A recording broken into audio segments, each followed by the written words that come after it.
Call the meeting to order. Pledge of allegiance. Joan, what's your output? Where is it? I pledge allegiance to the flag of the United States of America and to the republic for which it stands, one nation, under God, indivisible, with liberty and justice for all. Thank you.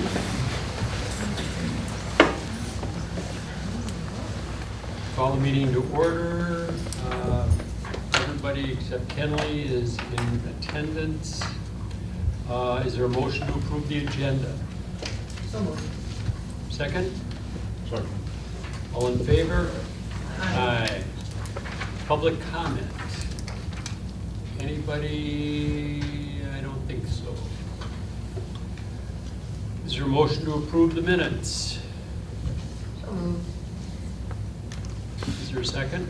Second. All in favor? Aye.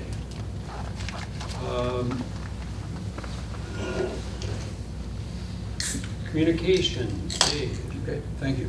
We'd like to point out the board will need to be asked to accept a number of donations. The first Theta Care donation, they have a program where employees who do volunteer work earn money for a charity of their choice. We have two parents, one who works at Chain Lakes Elementary School, one who works at Waupaca High School, use those schools as a designation for the $100 each. So we thank them for that. Wisconsin Institute of CPA's Educational Foundation awarded Ms. Teresa Duda, who's a high school business teacher, $792 to take her students on a field trip to learn more about opportunities in business. I understand they're going to Century to interview or to talk to people at Century, and they'll have lunch there. So it's a good experience. You might want to see what day they're going and check in on them. So we would need a motion to accept those. Is there a motion? So moved. Second? Second. All in favor? Aye. School visits. Anybody take school visits? I actually was able to go to the readathon. Betty was unable to go, and she asked me if I would go in her place at the WLC. I think it's sponsored by the PTG. Very interesting. A lot of little kids there, and we each had a room where we read our books, and I brought the Legend That Could and Yertle the Turtle. And I had a few kids come and let me read to them. I was directly competing with the gentleman next door who had a kid dressed as the Cat in the Hat. And he was much more appealing. And then there were several kids who were walking up and down the hall going, "We have to go see Mr. Erspalmer. We have to go see Mr. Erspalmer. Let's go to Mr.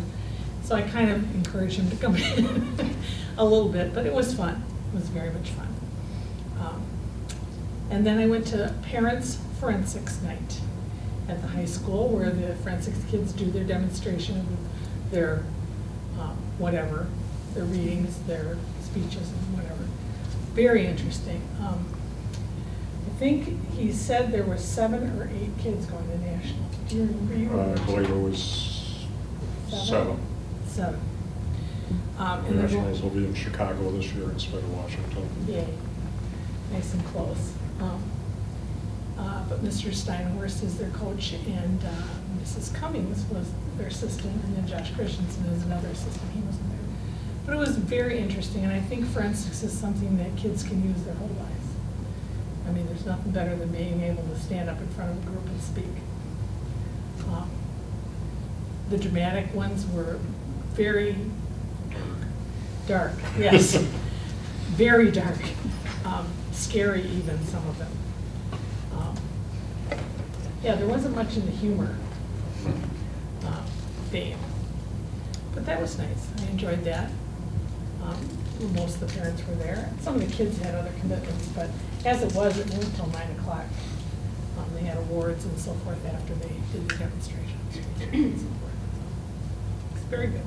I'm not sure, but I think they probably have more kids participating than they have in years past based on not everybody presented, but there were a lot of Right. kids that appear to be involved versus prior years. So. They set some records this year in their performance as well in terms of the awards they received. I know that Mr. Steinhorst sent out an email saying that it's the first time they did as well as they did in the conference, a couple of the others. Yeah, I wish I had my program, because it gave a synopsis of each individual event and how they did. You know as a that, team. each year we invite one or two of them to come to perform for the Yeah. board. You might, if you have their program, think about going through it and see who you Okay. might invite. I don't know if we still have it, I'll look. Okay, otherwise we can ask for one. Just a point of interest, Mr. Steinhorst had open heart surgery How's he today, so doing? keep him in your thoughts and prayers. Do you know? how- I haven't heard word. Haven't heard? No. Okay, because I knew it was this week. And just to follow up on that, if I may, some of the forensics people are going to also perform at Rotary, a couple of their skits, so I know they're keeping up with some of that. Might be the same people you might ask here. Yeah. We try to spread it around. They've been doing it for a number of years, and we try to get different kids, because sometimes they're 2 or Yeah. 3 years in a row, they're performing at Right. national.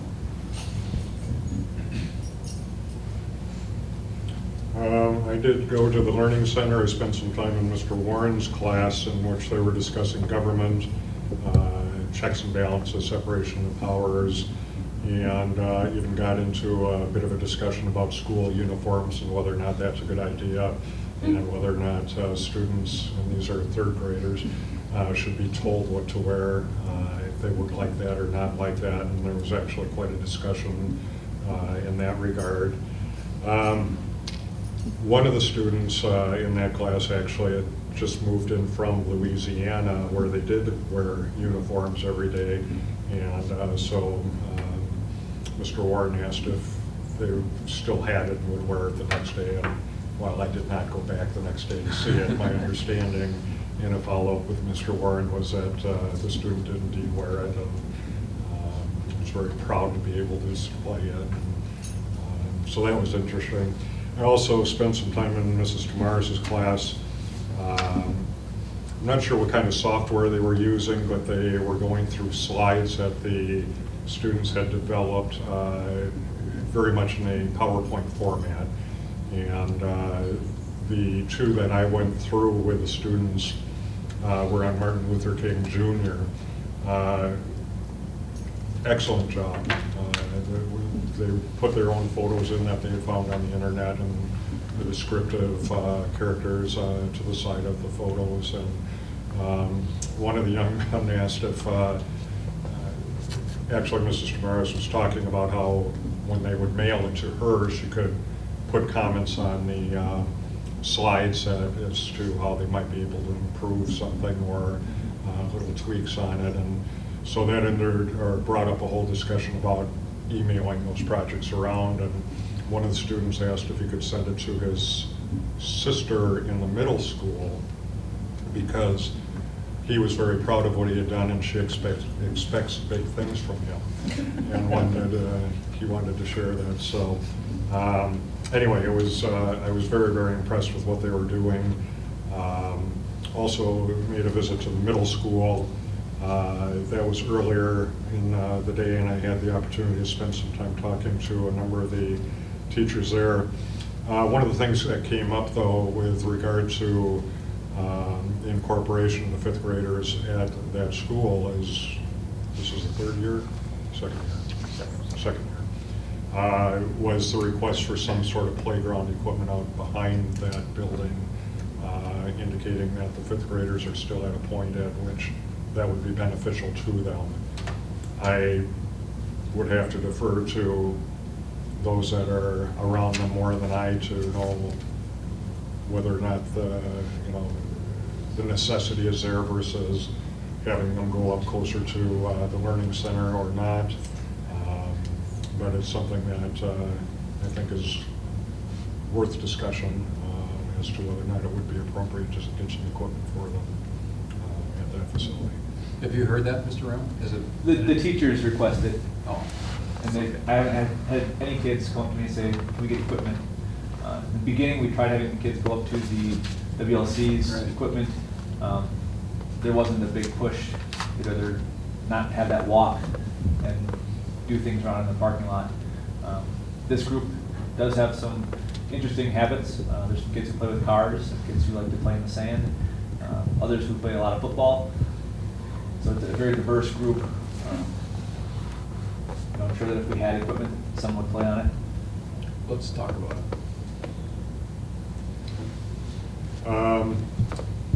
Then I did go to the middle school performance of Peter Pan last night. It is also playing Thursday and Friday for those that might be interested.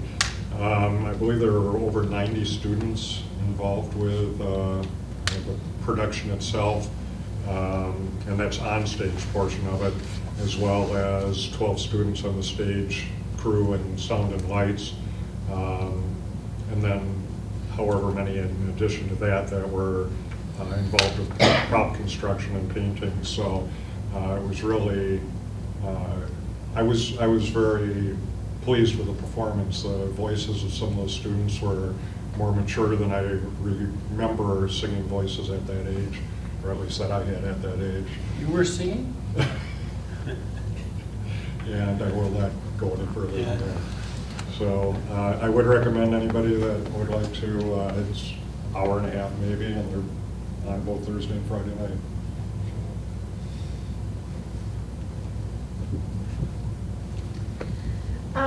Well, I made 2 visits. I went to Chain of Lakes last Friday and had a great visit. Unfortunately, it was a freezing cold, snowy day, but the kindergartners were on a field trip to Silver Mist. So they were probably learning about how to plant in the snow. I don't know, but the poor little kids, they were excited about their trip. So I was able to spend some time in the 2 first grade rooms and the 2 second grade rooms. And I had 2 observations. My first observations when I walked into the school were, number 1, I was greeted so warmly at the desk by the new receptionist, the new secretary, Christina Hope. She didn't know who I was. I didn't know who she was. She was just such a pleasant face to walk in and be greeted. It was really nice. It was obviously. And the second thing is the artwork in the school. I was blown away by the artwork. The art projects to me were just incredible. I mean, I just really spent time looking at a lot of bulletin boards because they were so unique, and the type of projects that the kids did were not your traditional, projects that you usually see. There was one particular display with electric guitars, and the kids all designed electric guitars. It was so incredible, and as I sat there and looked at them, I thought, well, of course a kid would like to design an electric guitar as opposed to a bass or whatever. So the artwork was beautiful. Mrs. Risto welcomed me into her class. Her second graders were doing word problems, and literally they asked me to do some. I wanted to kind of think about some of them for a minute. I thought, oh man, it's awesome that these kids are doing these problems, but they were kind of difficult problems. Mrs. Zielinski was doing writing with her students, and they were literally writing stories, and starting with a square divided into 4 sections, and identifying the thesis statement and 4 major concepts that were going to be in the story, and then developing those 4 major concepts. It was a beautiful way to, write, to illustrate to children how to develop a topic and whatever. And the stories they were writing about springtime and weather and whatever were really incredible. And then I had the opportunity to attend show and tell. I have not been to show and tell in so long, and it was first grade, and there were fire trucks with whistles and sirens. It was just one of those pleasant moments where you just sit and you're so refreshed by the excitement of children, and the little kids were just blown away by all the bells and whistles of, these little things that they were bringing, and it was just awesome. So it was a great visit, and the school is delightful. I just love Chain, and the teachers are so excited to be there. They love Rhonda, and so it was just really a nice visit. And then today I went to the middle school, because the last time I had been there, half of the school was out on reward trips, so I really felt like I had kind of missed out on the middle school. Well, guess what was going on today when I was there? It was the musical. So 95 of the kids were in the musical. So I did make it to several of the classrooms. I got to go to band, and they have a student teacher who is directing the band, and I spoke with Mr. Viva, and he said she's just one of the best they've ever gotten. She's really good, and choir and art and whatever. In gym class, they were playing noodle tag. And then I went to 45 minutes of the musical. As long as I was there, I thought, okay, I'm gonna go sit and enjoy the musical. And it really was incredible. And I'm surprised that you said 90. I didn't know how many, but at the end, at the final curtain, I started counting, because I just kept thinking it was the same kids doing different parts. And then when they were all on stage, I was just amazed at the number. So I was trying to count as they came forward for their curtain calls. It was really a huge undertaking. That is a huge undertaking with that many kids, and it was really well done. So anyway, it was great. Another observation that I had is I sat in the auditorium, is the audience was many of the Chain of Lake students, so little younger students, and how well they sat and listened, and I'm sure a lot of them, it was the first play that they've ever been at. I don't know if there were kindergartners involved, were there? Was it kindergarten first, second? They sat so well. And then in the last row, there were some teachers who had some developmentally disabled students. And I really noticed how hard they worked to keep those students engaged, and what they had to do to not have the other students disrupted, and to respect those students and the abilities that they have. So my hat goes off to those teachers, because they really worked hard at what they had to do. So anyway, 2 great visits. Oh, and then I had a 3rd visit. I went to Fox Valley. Were you working at all this last Today? Yeah, I did. I did, that's a whole other story. I went to Fox Valley Tech for a meeting, because I went to the meeting. That was very informative, because as part of the meeting, we had a tour of the new health facility at Fox Valley Tech. It is unbelievable. State of the art. And I have to talk about it, sir. I'll make it short. State-of-the-art facility, and they talked about occupational therapy and all the health occupations that they have there now. There's one whole area of the building that is set up like a hospital floor with 6 hospital rooms. And you literally think you're walking down the hall of a hospital, looking into patient rooms and whatever. And then behind it are windows where the professors can look down at their nursing students or COTAs or whatever the students are, and monitor how they're doing by looking down at their students. Well, there's state-of-the-art patients in these beds, like women that dummies or whatever you call them, that can deliver babies, can have heart attacks, I mean, it's unbelievable. You literally think you're walking down the hallway of a hospital with patients in the bed. So they divided us into 4 groups, and each group went a different way. And so we're walking down this hallway, and I'm the last one in my group.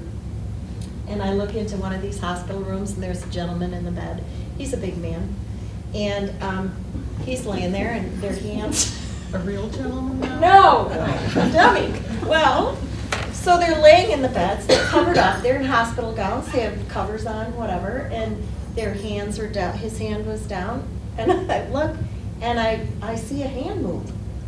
And I think, whoa, this has been a long day when you start imagining that people are moving in the bed. Then I look, and I think I see his eye flutter, and I think, oh my heavens, I need something here. This is not good. So then we get brought back into this classroom, and the teacher tells us that these patients are literally alive, and if we saw flutters of eyelids, it's because they do, or they twitch their hand, or whatever. It is so lifelike, it would blow you away.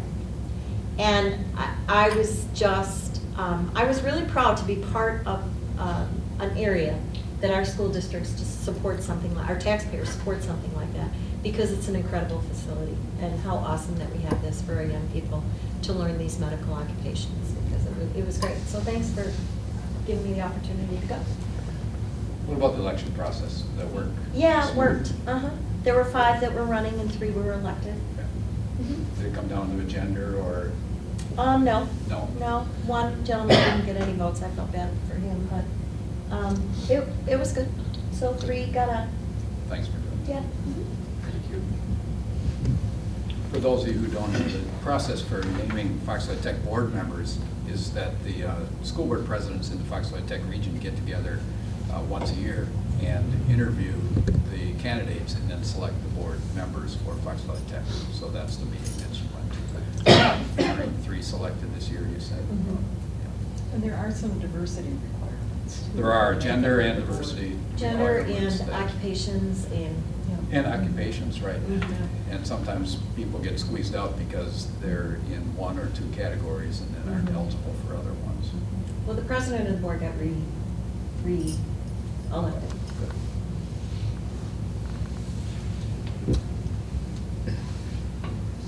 I had a visit at the high school, and before I talk about that, I was in community chorus, and every year I get into it, and I tell myself, why are you doing this? And, you know, it's 10 weeks or whatever it is, and every Tuesday night, and you know, it's bad enough doing that, but Dan puts in music in Latin. And I've said it before, and I say it again, I'm never gonna do it again, because I hate Latin. And you know, you're sitting there, and you're trying to sing, and then after all those weeks, you get up, and you go out there, you look out there, and there's 600 or 500 people, and it's just unbelievable. It's a really great thing for the community.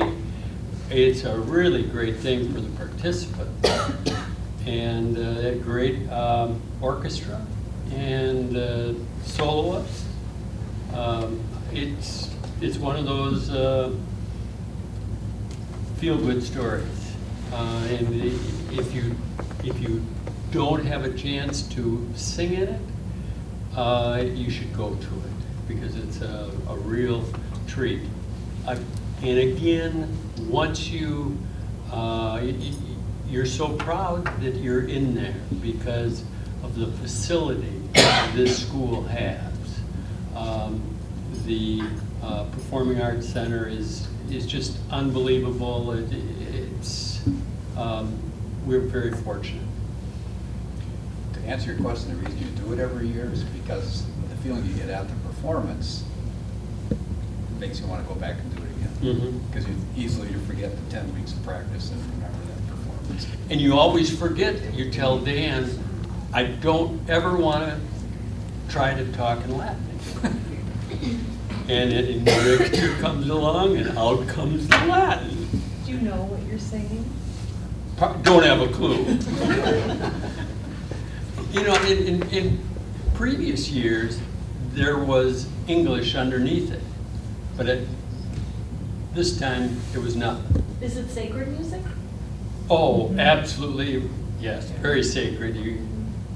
We find out what it's all about, and we can't tell you.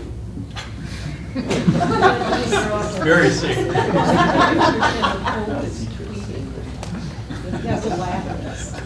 Truly. I think that sounds Too wonderful. bad, some of us know that. For whatever it's worth, I took Latin from Mrs. Campbell here in this district, and I didn't understand a word that was said either.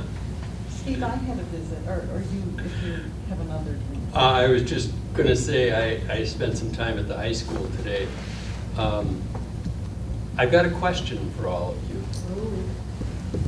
Do you know how much solar energy they've amassed since the panels were put up? In front of the school? Lots. You want that in terms of trees saved or No. therms or? Dollars. Oh, dollars, oh. How many dollars we've saved? 36,000. No? 7,500. 10,000. $6,796.37 Wow. as of 1:10 this afternoon. And how long have they been on? 2 years. 2 years? Year and a half. Yeah, it'll be 2 years come spring probably. Had carrot cookies for lunch in the home ec. Saw Pat in his classroom, very nice. And I was, one question is, why are Mr. Larson's room, the tech heads, why are they locked? I've tried to get in those the last couple of times I've been there. But I think you'd find all our classroom doors locked when students are in there from the outside, and that's by policy. Now, those doors don't have windows in them like the others do, so they can't tell that someone's knocking at the door level. But by policy, all doors are locked. That's for intruders. Obviously, they're locked when there's no one in there for safety reasons. Because of equipment. You can't tell if there's anybody in there or not. You can't, you're right. Yeah. And on my way out, I stepped on some gum in the just outside of your room. Main Street, wasn't my room, Main Street. Okay. Thanks for sharing that. Oh, yeah. Came off. Otherwise, it was very, very instructive. Well, before you move on, I would like to just mention that I was able to attend at least part of the Cole Award morning at the high school. It was very nice. It was really a big deal. I ended up having lunch with a family whose daughter was winning one of the Cole Awards for innovation. And you could just tell this was such an important day. There were all sorts of families there, and our high school looked so nice. And a number of our Cole Award-winning teachers attended, even those who had retired. Mr. Nowicki was there, Dr. Paschal, of course, and Mr. Becker. It was a lovely morning. The high school looked splendid. There was musical accompaniment, instrumental and vocal from our high school students that was lovely. And you could tell that, and a good crowd from CISA 5 and 6. I mean, it was lots of people. The food was terrific. It was just a lovely morning. And so I think that it was so nice that we were able to welcome and make people feel so welcome and have such a nice place for them to celebrate the achievements of their family members and friends and colleagues. It was very nice. It was neat the way they set it up, because everyone entered a side door, not the main street, or not the commons area, because they wanted people to keep people out of the commons.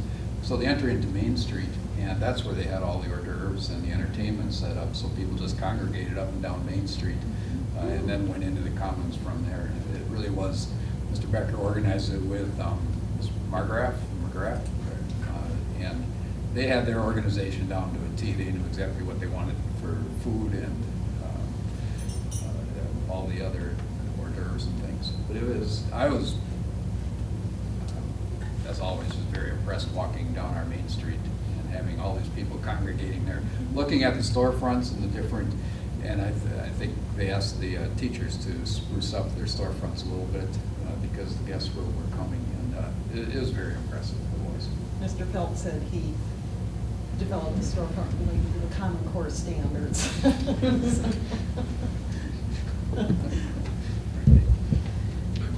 I have a feeling they'll be back. Maybe not next year, but in the future they'll schedule us again. It's very nice. Even when we have an older school. Well, in my welcoming, I made the comment that we're very pleased pleased to welcome you, and I indicate how old the school was and how pleased we were with the support from the taxpayers and the community who are able to support a school like this, and that it's 14 years old. You know, you can look in that high school and all those tiles, and this time of the year, there are some cracks, but they still have a lot of those left in storage, as I understand it. And sometime in the summer, those things are all fixed up, and I think we're very fortunate. You know, we talk about the high school all the time, but our middle school is still very well kept and also very impressive. It just doesn't get the same publicity that the high school does. And even in terms of the learning center and chain, they're all very well kept up facilities. They look new. Okay. Dave, unofficial election results. Yeah. Election results, I'm sure you've seen them, but Kristen, you had a count today. Was that the official count then? Or We did, but we have to wait 3 days you still have to wait for the for anybody to, no, we got all the absentee ballots, but we have to wait in case there's any discussion, I guess. I mean, there are people who can ask for a recount, not just the candidates, but other people can, apparently, by election law, so that's what Carol tells me. So after April 11th, that's why we couldn't have the swearing-in ceremony here tonight as well. So we have to wait till April 11th for it to be official. But the unofficial results, Mr. Fair, 1,258, Mr. Steve Johnson, 1,146, and Mr. Kenley Hansen, 1,020, and the top two will be seated. So congratulations. Under recognition, Ms. Sue Woodliff, our school nurse, received an award from Wisconsin Association of School Nurses, and it's related to filling out timely reports and optional reports. They were very pleased with the job she does of reporting. And then in your packet was a list of the team and individual winter sport recognition. Congratulations to all the student athletes and coaches on their accomplishments over the winter sports. Thank you notes. We have 3 of them. One from the father of teacher Amy Lusick, a donation made to the High School Scholarship Foundation in his name. Jenny Perkett received a thank you note from the FFA for her services and a donation, and scholarship donation. I think that is, yes, the school district or school board once again is going to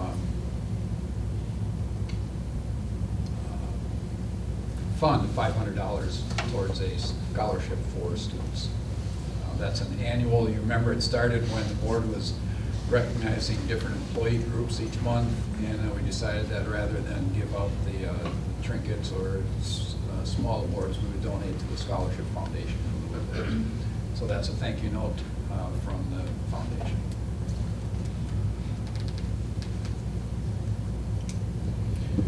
Takes us to the school calendar. And let's see, I've got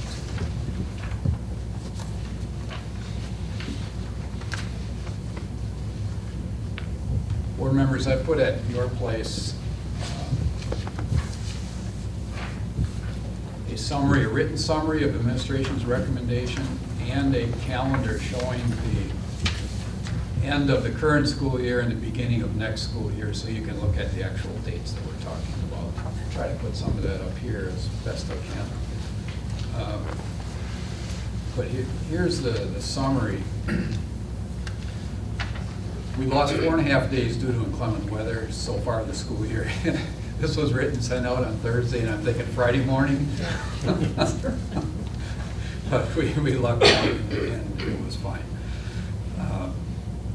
The legislature did eliminate the 180-day requirement, although the governor has not signed that yet, but it will be effective this year as soon as he does sign it. So those terms, we don't have a requirement to meet 180 days. However, they maintain the hour requirement. In order for us to meet the number of hours at all schools, we need to make up one of those 4.5 days with students. So it is our recommendation that with school scheduled to be done on Tuesday, June 3rd, with a half day for students, half day for staff, we're going to make that a full day for students. And then Wednesday, June 4th would become the half day for students, half day for staff. So that makes up the one day where we need for minutes. Then we recommend that staff are asked back on Thursday, June 5th as an in-service day. That'd be for teachers and administrators. And then move one of the remaining 2.5 days to Tuesday, August 26th of the 2014-15 school year, be utilized as an in-service day as we did this year. There were a number of teachers who expressed their interest in doing that. The day before school starts seems to be much more meaningful than a second day at the end, in June, at the end of the year. So staff will be back on Tuesday, August 26th. And I think what we do is move the breakfast and the welcome day to that day and make the following day the in-service day. That would leave 1.5 days on the table not being made up by students or staff. We're bringing new teachers in on Monday, August 25th. So if we were to bring staff back for 2 days at the beginning of next year, we would have to move back the new teacher in service into Friday the week before, and it's just, this seems to fit best, and that is our recommendation. So we can take any questions on that. Can I ask a question? Yeah. What about the teachers that are retiring this year? They should have to come to that. Is that a motion? As we did last year, those who retire at the end of the school year do not need to make up that day. We do not ask them to come back. In fact, I don't think we want them to come back. We should take a vote. Yeah, that's all right. Is that a motion? Yeah. I don't think it'd help. So, discussion or questions, comments? Is there a motion to accept the administration's recommendation? I'll move that we accept the administration's recommendation. Second. All in favor? Aye. That's the quietest. Yeah, The that's the quickest. smoothest ever. It was. For whatever it's worth, I was talking to someone, and I believe it's the Stevens Point District decided to add 6 minutes to every day, Yes. starting sometime in last month, and I just really don't see what that accomplishes. I would agree with you. It's been discussed here over the years, but I've never made that recommendation. It's just, it meets the letter of the law. That's about it.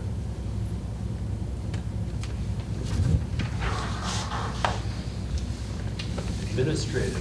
Okay, some future dates. Before we get to the April 29th one, I would remind you of the April 22nd date that we're having a DPI, State Superintendent's Advisory Council on Rural Schools, Libraries, and Communities. We'll be meeting in the Waupaca High School Media Center.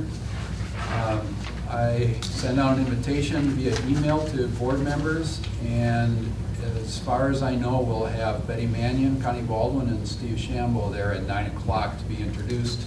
There's a session 9 to 10 that you would find interesting, and after that, certainly welcome to stay, or you can be excused. Do you accept last minute? Yes, you just may not get on the program, but I will be introducing anyone who's there. And we have a number of administrators who are also going to be there to show up. I've included a copy of the agenda so you see what the day is like at your place. Can I come back for lunch? Yes.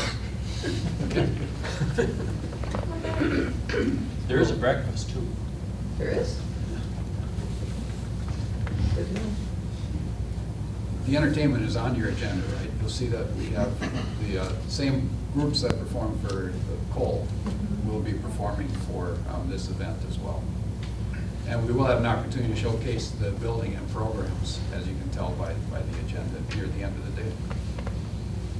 So I thought what we would do is probably they're expecting 20 to 30 people from what I understand. We'll probably take people down Main Street. Remember, school's going on at this time, but we'll take people down Main Street and perhaps highlight some of the storefronts with teachers or students talking about what's going on in their department as we head down to the ag education part. The guy who's coordinating this, Jeffrey Hinken from the DPI, is the state coordinator for agriculture programs. So he has not been to our school yet. It would be nice to show off our successful ag department to the ag for DPI. So that's the schedule. And if it's last minute, just show up and we'll accommodate you. Then, April 29th, Davis and Kielfeld, the Public Officials Program. It's an annual program we have and have not gone. It's up to you. But if you're interested in that, where is it? Liberty Hall. Liberty Hall, Kimberly. Talk about it, see if you want to get together and go, or if any of you do, and just let me know. The WASB Spring Academy in Wisconsin Dells held on May 3rd. And then the May 13th, regular board meeting, 5:45. One other item I put at your place is the Waupaca County Charter School open house. Some of you have gone to that in the past. It is being held on Tuesday, May 6th. I just received the invitation today. So that's at the Charter School in Waupaca, 310 East Main Street. Those of you who have been there, I think, have found it to be a rewarding experience. They have the students give you the tour and to tell you why they're there and what they're doing there and what they're learning. And it is rewarding to hear them talk. And honestly, you come away from there saying, why is this kid here? Because they're so impressive at that point. And they can be.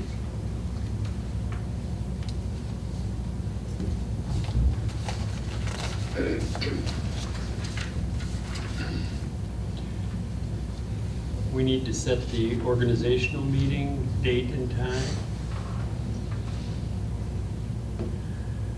Yes. How do I get out of here? There's a link to, oh, okay. Get into it. Yeah. We need to set the date and time. What the legislature says, I've got to read this every time just to,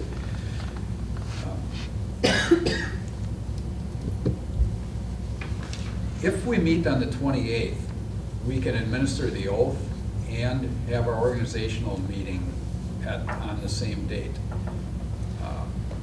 And that's a Monday. And if we're not able to do that on that Monday and we meet after that, we've got until May 28th to do our organizational meeting. But Mr. Fair has to be sworn in before on the 28th or before. There are two ways to do that. We've done it both ways. Typically, we didn't have this waiting period, and we were able to swear in a new board member tonight. But because of that, we're not able to by law. But when that happened, the swearing-in doesn't have to be done at a board meeting. We can have, is it Kirsten who administers the oath? Yes. Yes. You and Mr. Fair can meet the office here at any time between now and the 28th and have a swearing-in oath of office at that time. Okay. Okay. So if it's on 28th, we're good. I think we can do it all at one time. Yeah, I'm not doing that on the Okay. 28th, but that doesn't mean. We can do it before the 20th, so. You can't do the organizational meeting before the 28th. Oh. I know, it's on or before April 28th is the filing of official oath. April 28th, school board members take office. Organizational meeting, April 28th through May 28th.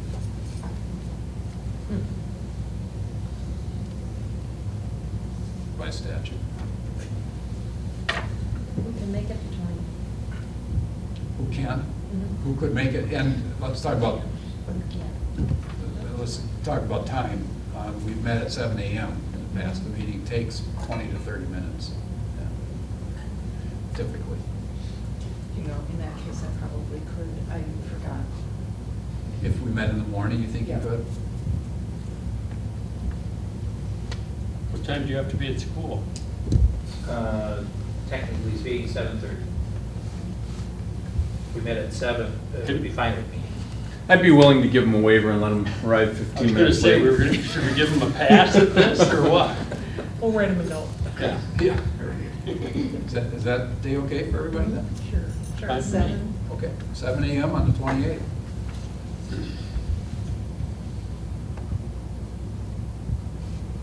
We'll be sending out agenda and materials prior to that.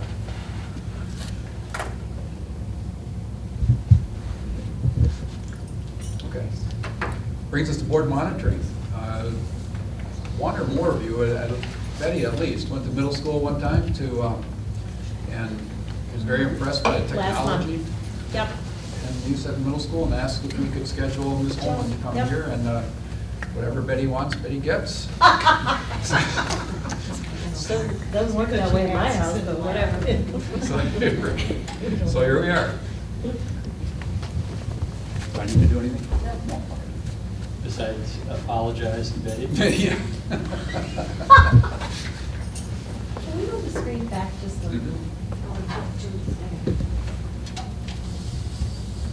Yep, no, I heard that. There, thank you. Does that work okay? Yeah, it was right on. I know it was. Sorry. Remember, what Betty wants, Betty gets. We accommodate.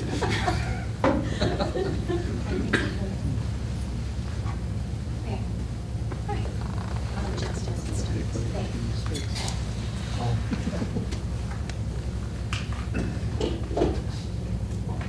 There's no volume. All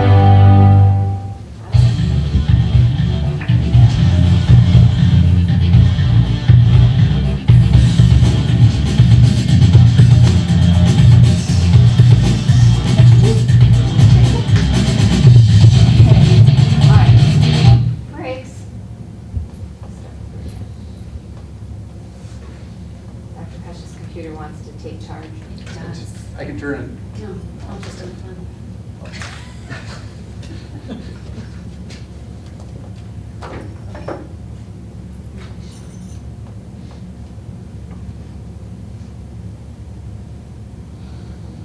Come now.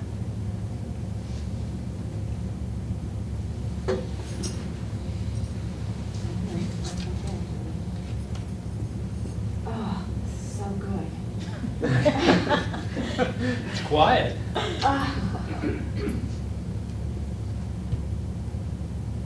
Look at it, just a sec. This always happens. Well, no, we had this. I'll cut in while she's fixing this. Over here on the side, I'm Joan Holman, I work for the middle school. Mr. Rayon is the principal there, you all know that already. And over here on the side, we had a student voice movie. And what I was trying to do here was to show what the students had to say. That was running before we started, and it is 10 minutes long. You will have copies of all of this. And what it was just students picking out a poster and giving their voice to what was going to go on here this evening. And it was an interesting exercise in social action, which we're trying to move towards in middle school as well. And because they're teaching it, it was easy to say, okay, this is social action. And they all kind of understood what was going on. So that was, all right, here we go, try it again.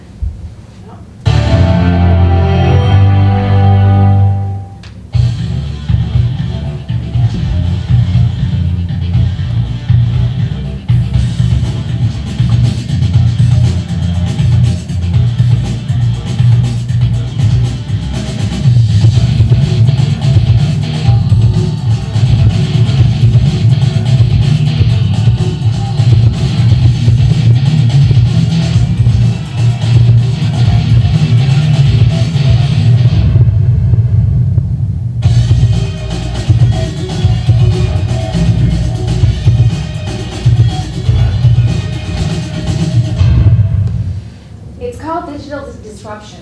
It's the change from the status quo. It's from what we were doing before to what I see is happening right here. You all have your Chromebooks on your desks. I see a less paper than perhaps there was before, but that's where we're all moving. Whether it be in education, business, corporations, anywhere, you do your banking, everything is all digital. And that's where we need to go in education. And I feel at this point, and so does the rest of our building actually, is we are at the tipping point where it's going to go to that point much, much faster. We have the network capabilities now. The Chromebooks are at a reasonable price and durable enough to make it happen. And the teachers and the students are ready. Everyone's ready. So that's what we're looking at the middle school. In fact, we have a technology team that put together our vision at the middle school, and that is one-to-world. It isn't one-to-one, one kid per device. It's one student to the rest of the world. It changes the whole focus of the type of education that we're trying to provide at the middle school. And that is a more authentic audience, number one. Grandma, or you just said earlier that the brother wanted to send it to the sister. If you watch the kids that are on the Chromebooks, they are communicating with people outside of our buildings, parents, their siblings. They're sharing what they do at the school. It's a whole different way of educating and communicating. And speaking of the C words, it's all about communication and collaboration. We're looking at doing projects together as a group. It's shared learning, shared resources, and kind of a whole shared digital environment. I'll give you another example. This is Maya, and she's going to share with you her portfolio. It is a work in progress, and ePortfolio is showing all of her work that she's done so far this year online, and this is just a part of it. And this was one take. She did a really great job on this. This is Maya.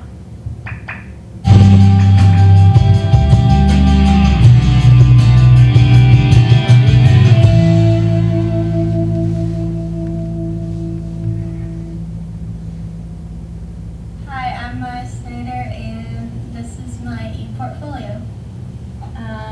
This is my homepage, and it says a little bit about me. And I have folders for my classes. In my English folder, you will find an introduction of what we have done through first, second, third, and fourth quarter. And you will find my reading log, which has all the books that I have read this year. You have my 40 book list, which categorizes all the books I have read. For a story that I wrote. The characterization sheet goes with the book The Outsiders, and I had to write an essay on that describing characters. Bad calls that refs made. I added 2 videos and a graph. We had to write a essay on that. For short stories. We did quick writes. We're just writes about, I did one on characters, climax, hook, and suspense. So I wrote a story for a first grader, and it's just all on here.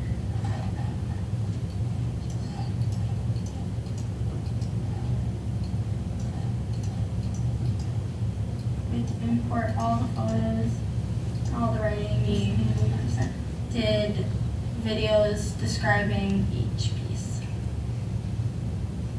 Find my MLK questions. We'll find my Show My Pride, where we had to write about what it means to be proud on being an American. Oh, and that was a collaborative. Made a wanted poster on famous second health class on bullying. Have you ever seen bullying? What did you do about it? Most times the person being bullied is afraid to do anything. That's why you need to be an ally and stand up for that person. If you're nervous about facing the bully, tell a teacher or a trusted adult and feel special. That will make you an ally.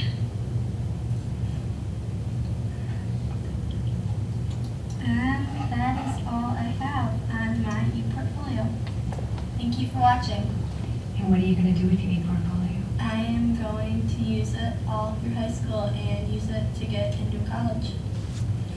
Thank you.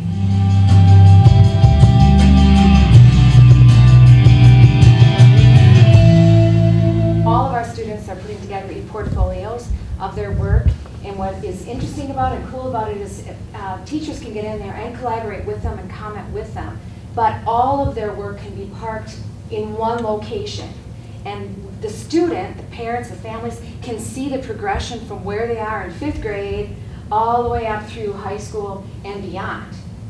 The question has come up about the cheating part. What if I write a story about Martin Luther King when I'm in 6th grade and then I decide to use it again when I'm a freshman? Have at it.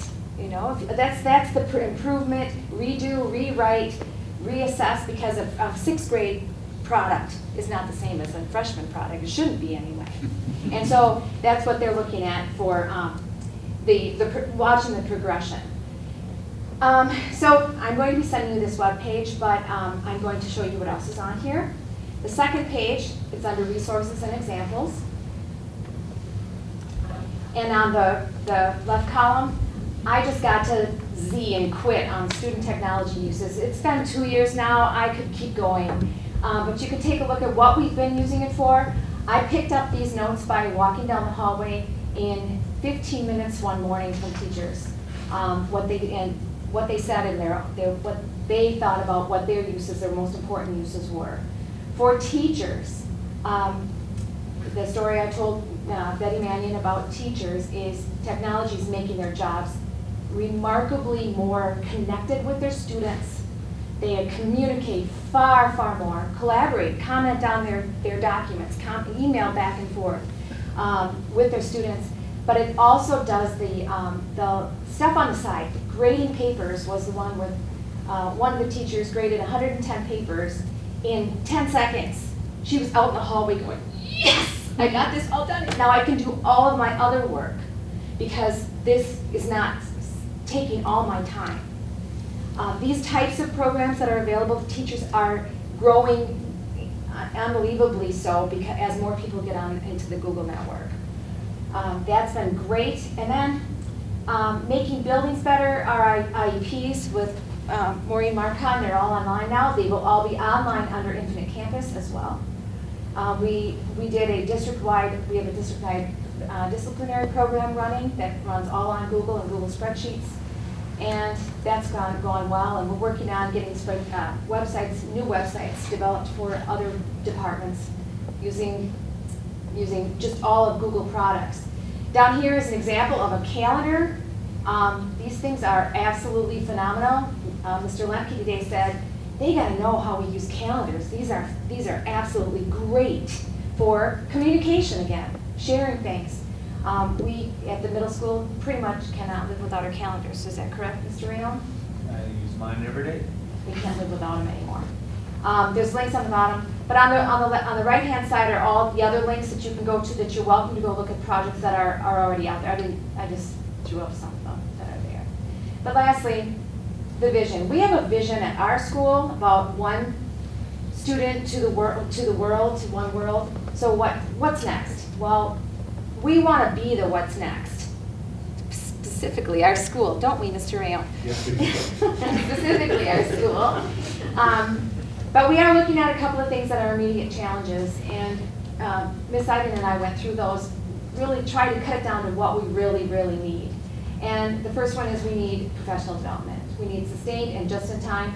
Things are happening so rapidly in technology that we have to keep our teachers ahead of the curve to keep them ahead of the students. And the professional development that is required is, I'm so glad here we're going to have a couple of days worth of professional development, because not only that, all of this, but we have Build Your Own Curriculum, which we purchased. We've got the Educator Effectiveness coming up. We have SLOs coming up. These are all, should be all digital, in addition to the Infinite Campus, which is going to be huge. Get everyone fully connected, and that would be everyone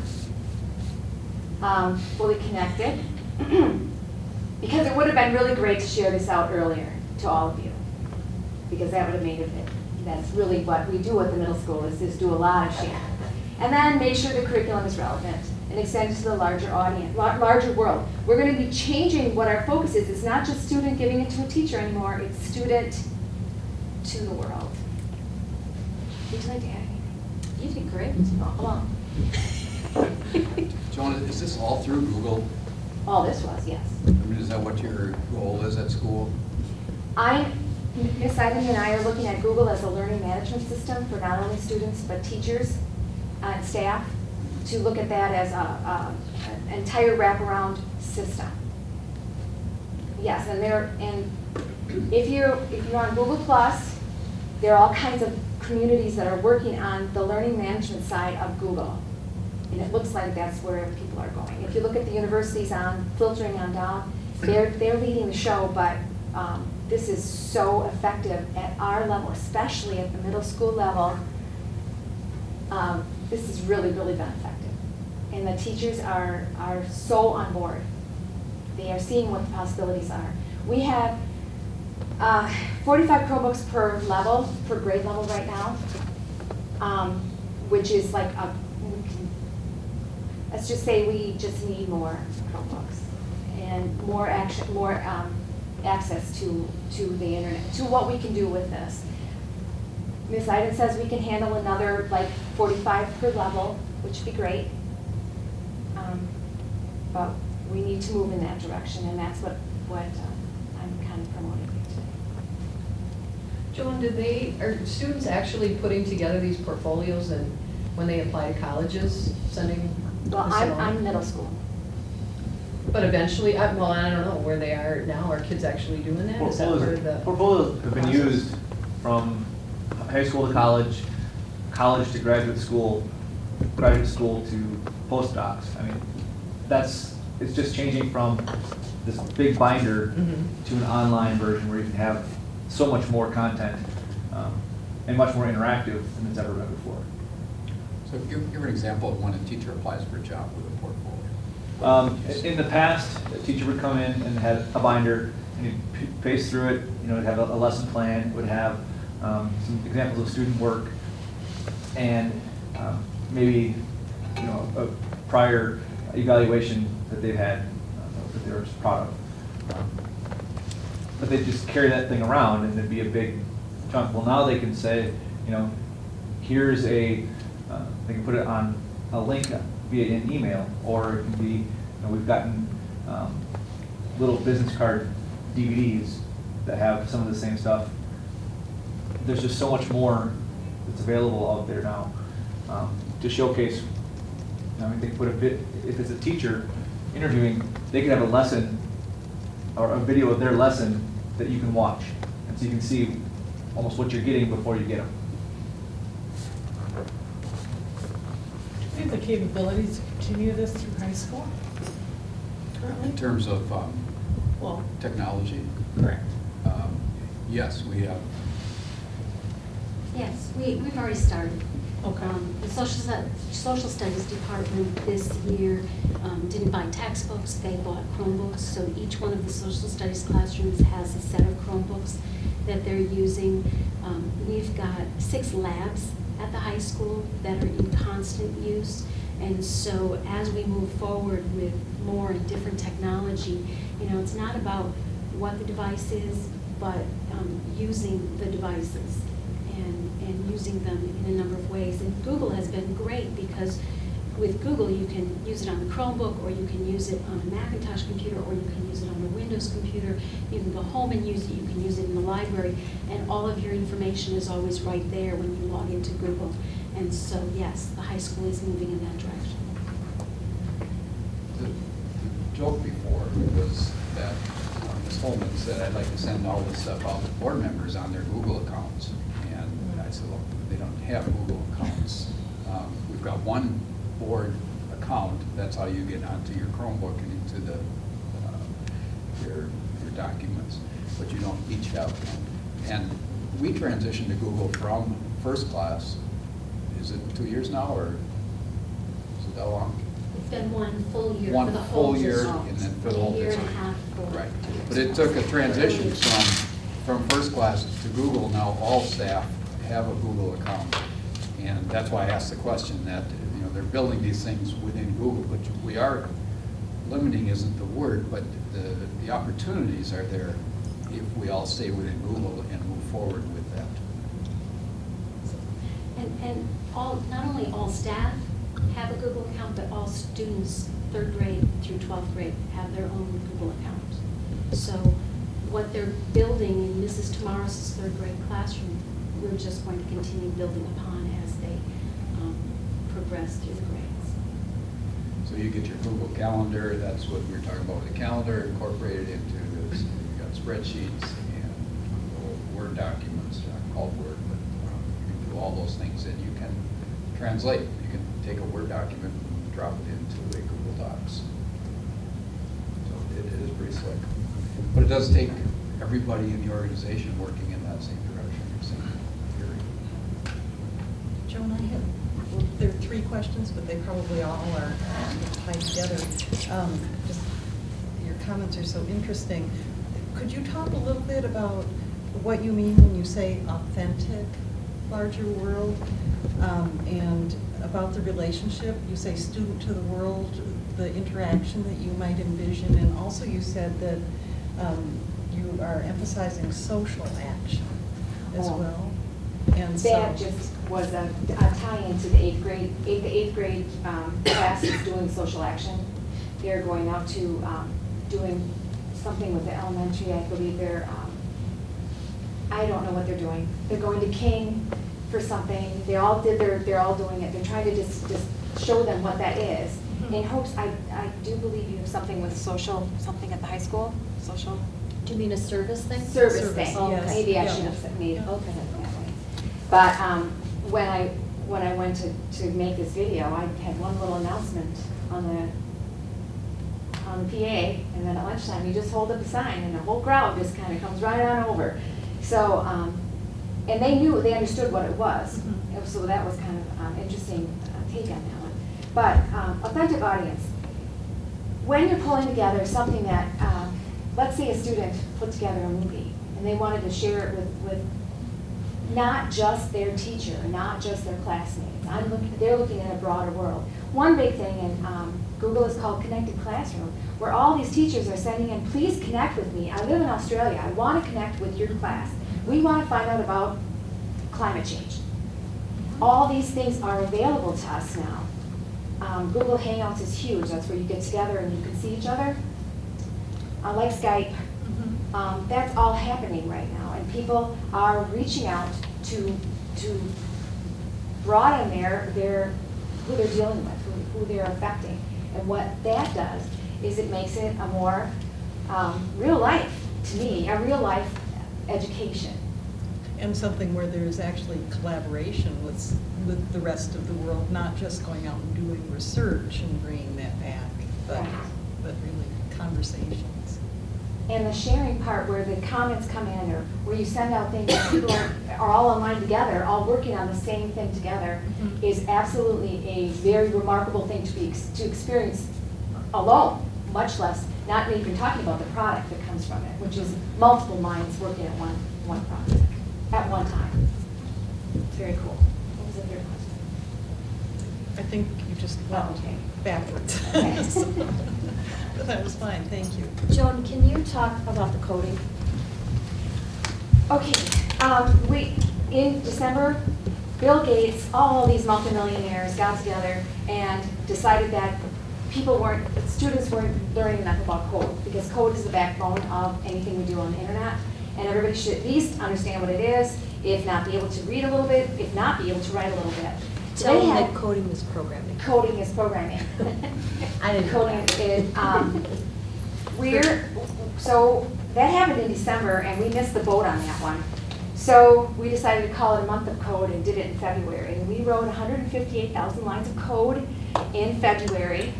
And the 4th graders got in, and just this last month, the 3rd graders got into coding because it was so successful. And they start out with just building blocks, putting the blocks together and making that little guy jump or catch a piece of fruit or grab a frog or whatever. And as it progresses, it gets hard, much more difficult, fast. The kids ate it up. It was, can we code, that was the whole month of February. Coding is something we may be lacking as far as coursework here at the district. Just got a phone call from a woman who's moving in from Virginia, and she wanted to know where to place her 8th grade daughter. Which robotics class should she go into? Should it be, the advanced one or the intermediate one? What robotics class? So, this has happened, Julie has mentioned many times in our discussions, it's happening at an exponential rate. And we need to start grasping at what's going on. It's happening at the East and West Coast. The Midwest is behind the game as far as what's happening in technology, in courses in particular. And we've really had some success with some graduates that I'm aware of that have recently graduated from college that are now working for Microsoft. We have 2 of them right now that got right out of college and have great jobs with Microsoft. Computer engineering, mathematics was their degrees. 2 very different schools, 2 very different kids. But so we have had success. But right now, the one student that is working out in Washington with Microsoft said in his incoming group of employees with Microsoft, most of them were not from this country. And so we as a country are not producing enough programmers, coders, to meet our need. And so the programs like beginning at 3rd, 4th, 5th grade and getting those kids involved and seeing what it's about is really important for the kids once they kind of opens their eyes so they can see that this is something that's really fun. It's not just sitting in a room, typing away at a computer. But the programmers that I know work collaboratively, and they have a group that they work with, and they take on problems and issues, and they're working together. And to have the kids see that at a young age is really important. And so the month of code was really important for our students to be able to see. There's another issue with the coding. We have put, in our advanced coding classes, we graduated 1 female. We can't lose our girls in this very, very important field of study and field of work, careers. We got 1 girl. Well, we need more than 1 girl. We need more girl nerds. So, yeah, I'm a girl nerd every day, and I'm promoting that at our school, hoping that that will catch on. And we'll see. Have you found enthusiasm from people who work in the arts, music, or art, for working? Oh, yes. Computers? There's large crossover. There's an awful lot of talent that's coming from all different directions. Mm-hmm. And they see that this is such a tool. And it's also a way of getting down their audience as well. So we are working at this very, very hard. Joan, what was the statistics that you told me that for every coding position out there, there are so few applicants that, I don't remember what numbers you told me or whatever, but that there just aren't enough of them out Oh, there? there's For not all the enough. number of jobs, there's only so many Oh, yeah, applicants, I remember. that was it? 6, for every 10 jobs, there's only 6 people that are even applying. And then again, out of that 6, we're down to like 1 girl. So there's some things that we need to work on as a overall with this particular issue. And the day I ran across Joan at middle school, it was the day that half the school was out on a reward trip, and that's why I was able to spend some time with her. And so she took me through some of the coding, and I just had horrors, visions of college and those cards and ticker tape and, kids in the hallway having meltdowns because they dropped, a semester of work or whatever. So when I heard the word programming, I'm like, oh my God. So she walked me through it, and it's like a game for the kids. It's literally like Pac-Man or the Jewel thing where you're arranging shapes into things. It's just logical thinking kind of things. And I can see how the kids like it because it's all done in the reference of a game, like colors and shapes and people and going here and going there. It's not the boring thing that I remember from college. So it's how exciting for the kids to get into this. And like she said, it's fun. It's not kind of overwhelming. When I sat in on Mr. Polovizy's computer class and they were doing some programming in there, holy smoke, we're talking about Latin. It was, I had no clue what they were doing. But even at that was probably 2 years ago. And those kids seem to understand it. I mean, it's just like you're just getting so deep into the computer and starting from the very basis of what makes it operate. And I don't know, I'm still a paper and pencil girl, so. We didn't grow But up it with is- it either. No. And we no. do have students at our school that are already developing their own apps, but it's all outside of school. And they're privileged in that they have the parental support and that stuff at home to do it.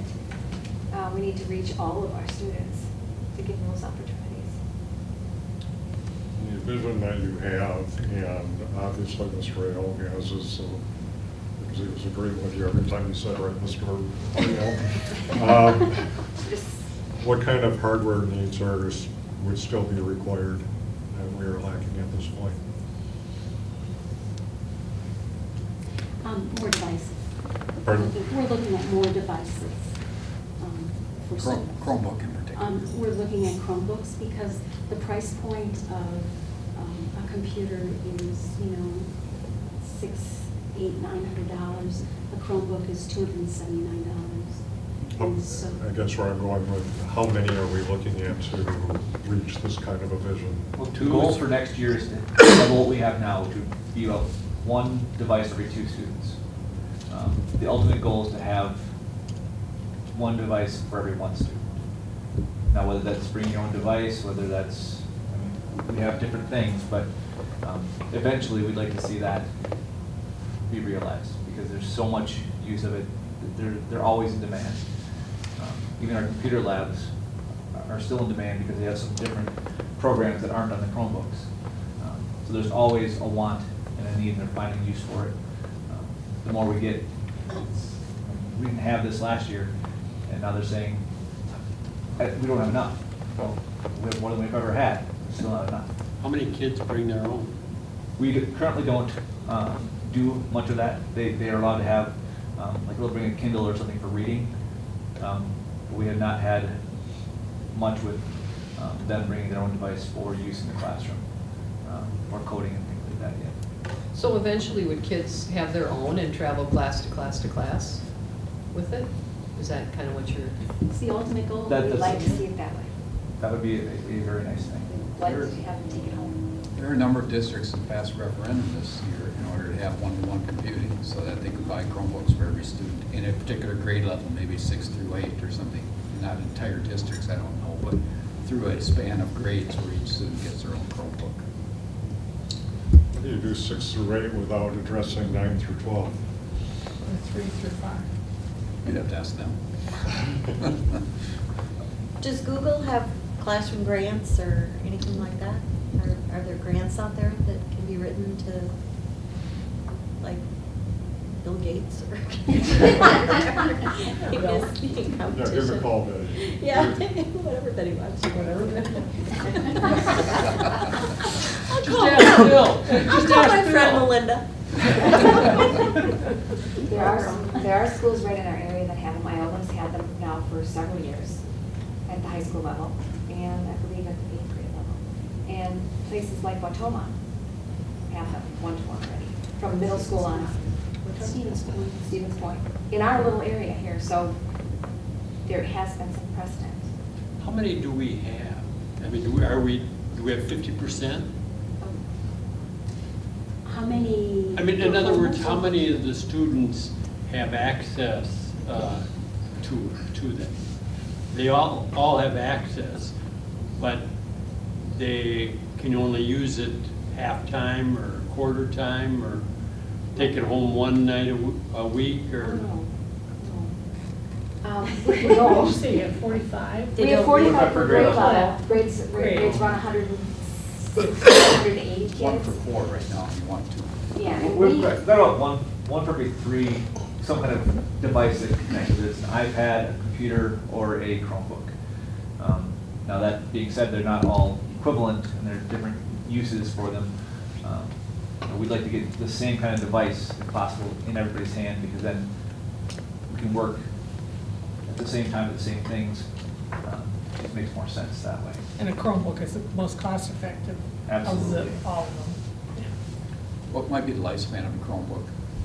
We're looking at 3 years. 3 years? We have some that are a year and a half old, and I'm expecting another year and a half old. They wear out or they're obsolete? Or Both. both? Okay. Have they come down in cost at all? They have not. No.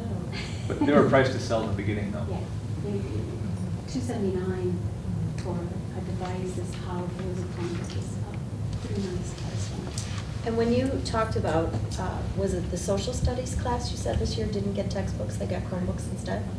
Would that be the case of every year then, instead of getting the books, they get Chromebooks, so we get some that way? I'm seeing a movement towards Chromebooks. The English department is looking at having a lab. They already have a lab, and now that the social studies isn't sharing that lab with them, the English department has more access to the labs that are available, so that has helped. And the English department is looking at they requested a lab of Chromebooks for next year at the high school. A number of teachers have purchased a few Chromebooks here and a few Chromebooks there just to have access within their classrooms. Yeah. Just to comment on that, Betty, the social studies department uses their Chromebooks regularly, routinely, but they stay in the social studies department. The kids, the students don't take them. So when they basically have them 1 hour a day access. Right now, they're the only group that has them for a classroom set.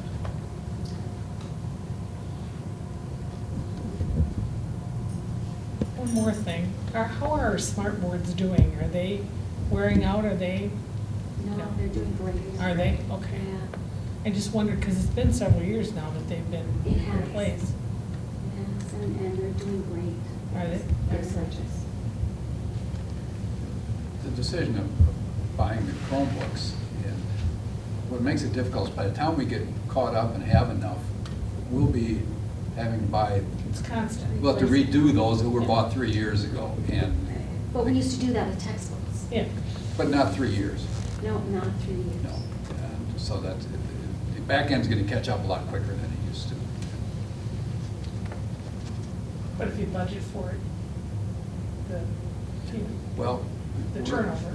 we are honestly looking at leasing computers for computer labs instead of buying computers. But maybe we need to rethink that and say, oh, maybe we don't need to use this money for leasing computers if everybody has a Chromebook and you've got a Chromebook lab and they've got their own. There's just different ways we can look at that, and we're trying to explore all of them. Yeah, because a computer is quite a bit more expensive. You might get 2 or 3 Chromebooks for a computer. I mean, I know at least would be more cost effective. How about kids taking Chromebooks home, if in fact it was a one-to-one situation? Are there problems with that? Have you heard in other districts? The districts that are doing that, they require a contract up front. Parent and students are signing. There are ways to word that contract, so if intentional damage that they're responsible for, and then insurance coverage or not. Some districts are self-insuring. They found that if they go to an outside insurance company, it costs just as much as if they would just self-insure and buy the parts and have that replacement available and do it that way. Actually, it's more cost-effective to do it that way. But they're finding that students are very responsible. That they find that as long as they protect them with a bag or a case of some sort, that it's working out very well and the damage is very minimal, because it is the device the student needs to use tomorrow. So they're not And going they to want it. damage it today, and they do want that. And if everybody has one, the cost, the chance of theft is less. Correct. You have your own. Do we have enough IT staff to support all these additional? Well, last year, we upped our IT staff by a half person, so we did add on in that respect. Other districts, as they move towards a one-to-one, have increased their IT staff. Other districts have not, and there have been mixed, it depends on who's on staff and what devices that you're purchasing and what the upkeep on is. So I don't have a good answer for that. What about the computer teaching staff? Is there enough of you to go around?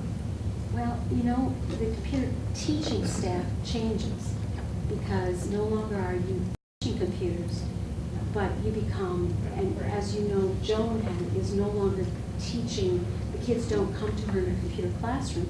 She's working with the teachers and expanding that so all of the students are benefiting from Joan, but they're not sitting in a computer class and learning how to set up their tabs. They're doing that through the English assignment. And so they're learning how to use, in more of a real world, authentic way, the technology, rather than make assignment to learn how to do technology, which is more realistic to how we all use technology. We learn to use it when we need it. Before, Joan used to teach a quarter at a time. So first quarter to fourth quarter, she'd be telling me, it's a whole new curriculum now. Because what they learned first quarter, I don't need to teach that anymore. I need to teach this because this is more important. And so now the kids get the most up-to-date stuff whenever she comes in the room. You know, it's always the next pace, the next step. But it also enables the teachers. So Joan can go in and hold their hand for this lesson, but then they're off and running, and Joan doesn't have to be there the next time because they're comfortable with what they're doing. It enables the teachers to take those next steps. But do you have enough time to teach the teachers? I mean, The answer is there's never enough That's a time. loaded I would say, the Yeah. job has been expanding since it started. Yeah. But the part of the enabling and empowering the teachers has been absolutely remarkable, and they've been wonderful. We have great support from the administration. The teachers glom on. In fact, you can tell when it's time for me to leave, it's time for me to go. They're done with me, and they're ready to take it on. And that's becoming at a faster rate too. It's just kind of they're just much more comfortable with themselves. And we've seen growth in our building with the teachers alone. And I think too, they have somebody to hold their hand, so no one wants to look stupid. No one wants their thing not to turn on, Right. you know? So they just want the support, and that's what I'm really there for. And they can call me up and run all day long, and it's been absolutely remarkable, the change. I think what we've done, what we're doing now, even from what we were doing middle of last year, is entirely that 10 steps up with technology.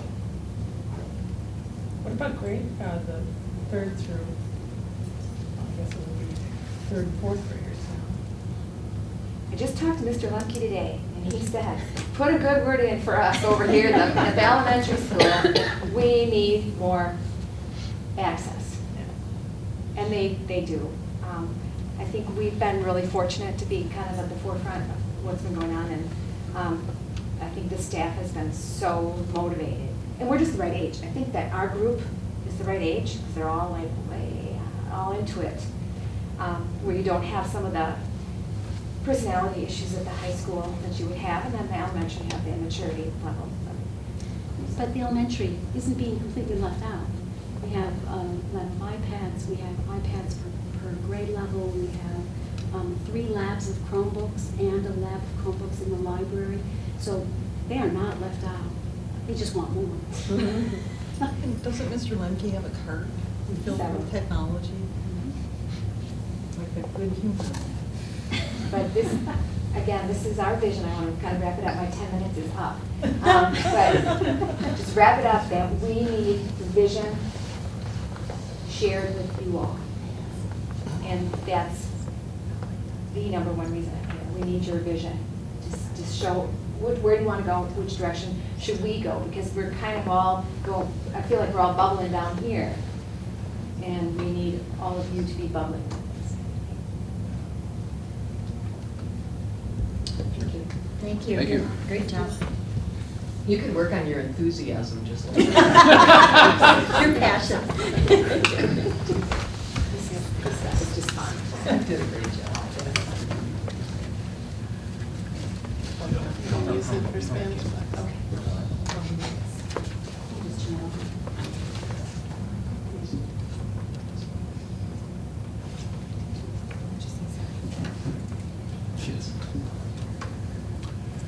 Consent agenda. Can I ask a quick question before we get there? The last item, the consortium agreement with the charter school. How many kids do we have in there now? We have 4. We own 4 slots, and Four we've always slots. owned 4 slots. Okay. So we have 4. Sometimes it varies 3 to 4. In fact, we currently have 1 of the 4 students who moved to Waupaca. Waupaca would generally take that cost of that student. But in this case, we don't believe that student will last there very long. It's a home placement. And we wouldn't fill that slot anyway. So even though we have 4 slots, they're all filled. One of them is one of Waupaca's. But we're still paying for it. And that works out between us, the various schools. It's part of our agreement. We've had 4 students in those slots as often as, very seldom has there been a slot left open.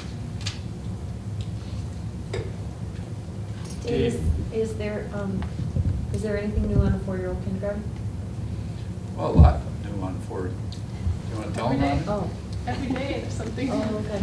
But it's going okay?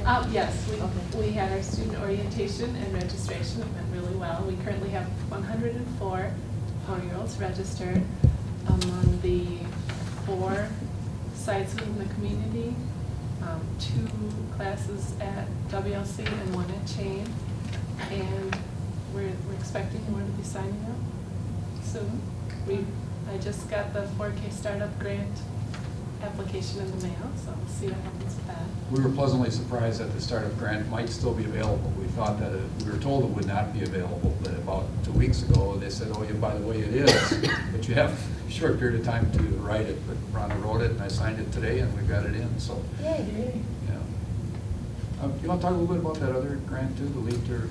The Read to Lead grant is available for incoming 4-year-olds or incoming 5-year-olds. Just a special grant opportunity that was aimed at low income, promoting literacy in families, kids coming to school and knowing that literacy is going to be important. CISA's helped us write them, and so we work together with them. And you also have to work with your community partnerships, so we're working with the public library on that. That's for $48,000. Not sure how we'll do on that because we don't have a really high economic need. We do have some, and it is growing. So that's. We have a high need as it's relative to other districts. Right. It's not as right, high. right. And you'll be happy to know, Maureen and I went to a 4K conference, and the first thing they did was hand out a map of current districts that offer 4K, and the orange ones are the ones that didn't, and there's a pack like bright orange in the middle. It's like the only one. So now we won't be orange anymore. Yay! Not the only one. There were some around like the larger cities. Easily entertained. That's great. It's great. Thank you. Let's see, it's 6:25, 6:40 is the consent agenda. Yeah, it's time. I move approval of the consent agenda. Second. Betty Mandy. Yes. Sandy Robinson. Yes. Stephen Johnson. Yes.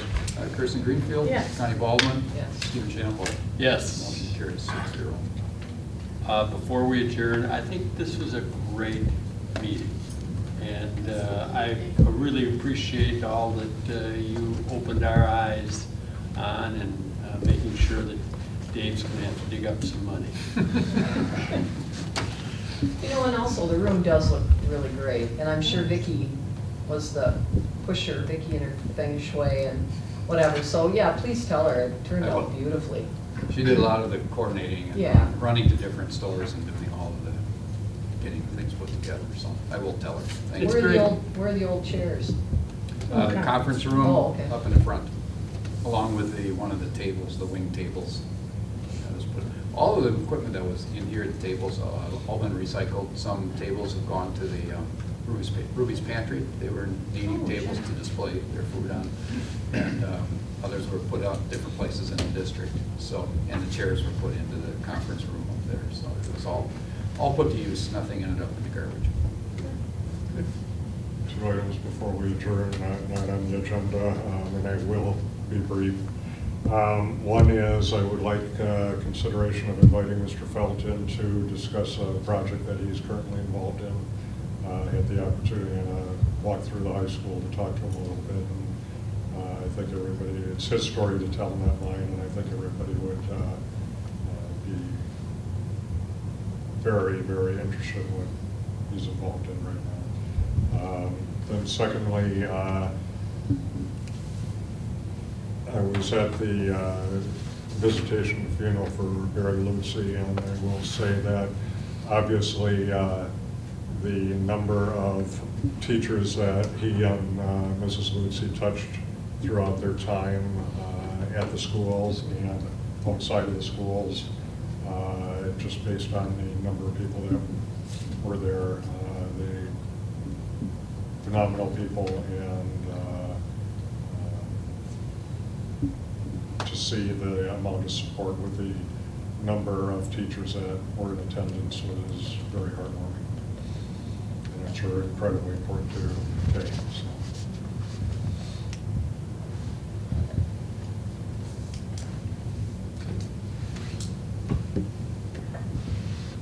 Consent agenda? Do that. Okay. Ready for adjournment motion. Is there a motion? Second. All in favor? Right. Aye. Thank you.